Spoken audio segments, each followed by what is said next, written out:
या आंदोलनात्मक कार्यामध्ये एक विशिष्ट उद्देश ठेवून आपण हे कार्य सातत्याने करत आहोत. उद्देश जे आपला आहे व्यवस्था परिवर्तनाचा आहे.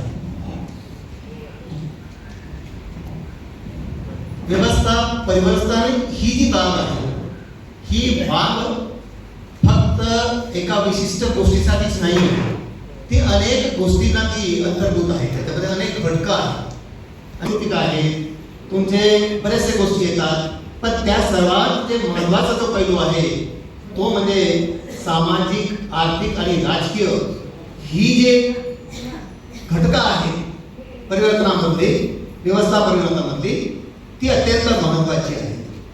आणि ही उद्दिष्ट पूर्ण करण्यासाठी, परिवर्तनाचं उद्दिष्ट पूर्ण करण्यासाठी, व्यवस्था परिवर्तनाचं उद्दिष्ट परिवर्तन करण्यासाठी आपण सर्व लोक सातत्यानं खूप वर्षापासून झटत आहोत.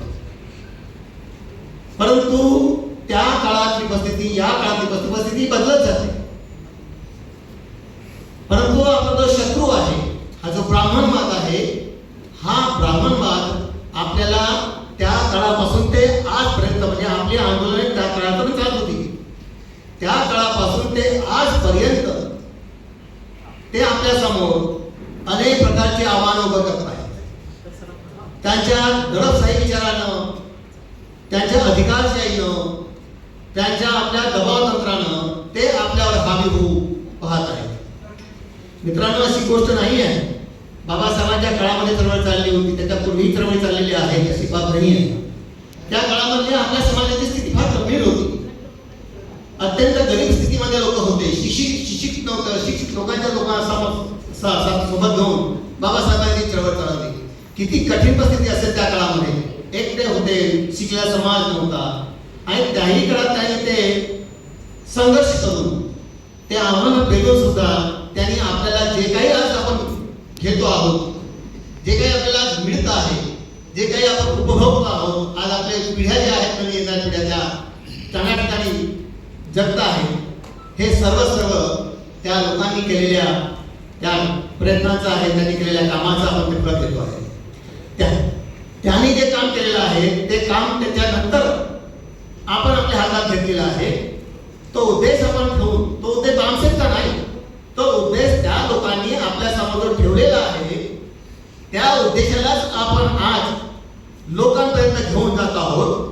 परंतु तो उद्देश घेत असताना आज आपला जो शत्रू आहे, जो ब्राह्मणवाद आहे, त्या ब्राह्मणवादाला ही गोष्ट कळून चुकलेली आहे की येणाऱ्या काळामध्ये जर अशा प्रकारच्या संघटना जर आपल्या समोर आव्हान उभं करतील तर प्रश्न निर्माण होऊ शकतात. म्हणून त्यांनी प्रति आव्हाने आपल्या समोर इतकी भयानक उभी केलेली आहेत की ती आपल्याला आज सोडण्यासाठी प्रयत्नशील राहावं लागेल, त्याच्यावर विचार करावा लागेल. मित्रांनो, आज ते जे लोक आहेत त्या लोकांना समजलेलं आहे की ह्या लोकांना हे जे सरळ पुढे जाते, यांना जी आर्थिक मदत भेटते, ही आर्थिक मदत इथल्या शिकल्या सवरलेल्या आणि नोकरी पेशावर लागलेल्या लोकांपासून मिळत आहे. ही गोष्ट त्यांच्या लक्षामध्ये आलेली आहे.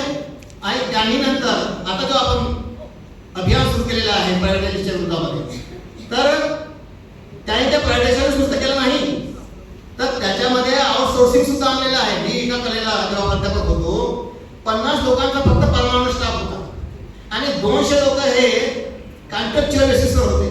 त्यात काही अढाव होते आणि अढाव कॉन्ट्रॅक्च्युअल बेसिसवर 200 लोकांचा स्टाफ काम करायचा, वेगवेगळ्या डिपार्टमेंटला करायचा. त्याला ग्रँट असायची नाही तरी ते लोक ते करायचे. आणि UGCच्या लेवलवर ते असो नसो नवीन उपक्रम सुरू करायचे, नवीन अभ्यासक्रम आणायचे. त्याला मान्यता मिळो नको मिळो तरी ते चालवायचे. अशा प्रकारचं कॉन्ट्रॅक्च्युअल बेसिसवरही काही लोकांनी त्यांना नोकऱ्या दिल्या. ते आमच्याबरोबर राहायचे, पण त्याला पगार मिळत नव्हता. त्यांना रोखले त्यांच्या पगारापासून. आणि ती जी संख्या होती आपल्या नोकरीवाले करणाऱ्यांची, त्यांची संख्या कमी होत गेली. त्यामुळे आपली जी आर्थिक स्थिती होती तीही कमी होत झाली. ही एक बाब त्यातली आहे.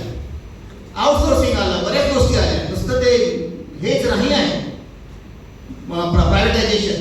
ते तर 91-92च्या काळातली गोष्ट आहे, जेव्हा नरसिंहरावने सह्या केल्या आणि तिथे तिला जरी आपण पाहायला गेलो तरी आपल्याला अनेक गोष्टीची आज आपल्याला पाहायला मिळते आहे. आपले जे लोक काम करतात प्रायव्हेट झाल्यामुळे ते नोकरी जातात, 18 तास काम करतात, त्यांच्या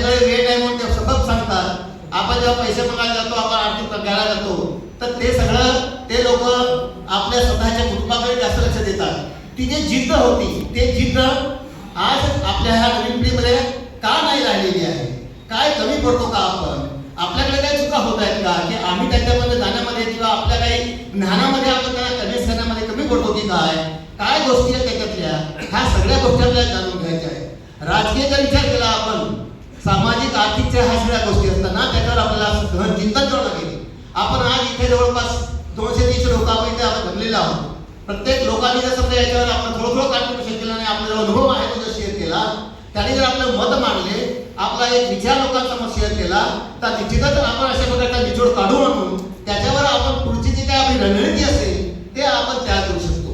मित्रांनो, राजकीय स्थितीचा जर आपण विचार केला तर आपल्याकडे ज्यांच्याकडे राजसत्ता असते ते काय करू शकतात हे तर आपण सगळे लोक आता पाहतो आहोत. आपल्याला ते चटके बसत आहेत. आपल्या सगळ्या प्रकारच्या गोष्टीला आपण आज सामोरे जात आहोत हे आपण अनुभवत आहोत. आणि म्हणून आपण पुन्हा एकदा विचार करायची गरज आहे की आपण राजसत्ता आपल्या ताब्यात कशी घेऊ शकतो याच्यावरही चिंतन करायची आज आपल्याला गरज आहे. आणि म्हणून प्रत्येकाने आपला विचारांचा जो शेअर आहे, आपल्या विचाराचा जो भाग आहे, तो विचार आहे, ते जे मत आहे, तो आपले जे अनुभव आहे ते आपापल्या गटामध्ये शेअर करावे आणि त्यावर एक मत होऊन या आर्थिक, सामाजिक, आर्थिक आणि राजकीय ह्या ज्या समस्या निर्माण झालेल्या आहेत त्यावर आपण विचार करूया आणि आपण तो जो आपला विचार असेल तो आपल्या लीडरच्या मार्फत आपल्या लोकांपर्यंत पोहोचू आणि जे काही स्ट्रॅटेजी पुढे बनवता येतील, जे काही आपण त्याचा निर्णय लोकांची सीसी वगैरे ते कमिट्या घेतील त्यावर आपण पुढचं वाटचाल करून ब्राह्मणवाद्यांच्या उभ्या केलेल्या आहेत त्याच्यावर मात करूया, एवढं मी आपल्या समोर मांडतो आणि माझा हे प्रस्तावित इथे थांबवतो. आपण मला ऐकून घेतला त्याबद्दल धन्यवाद. जय भीम, जय मूल्यवासी, जय भारत, जय श्री.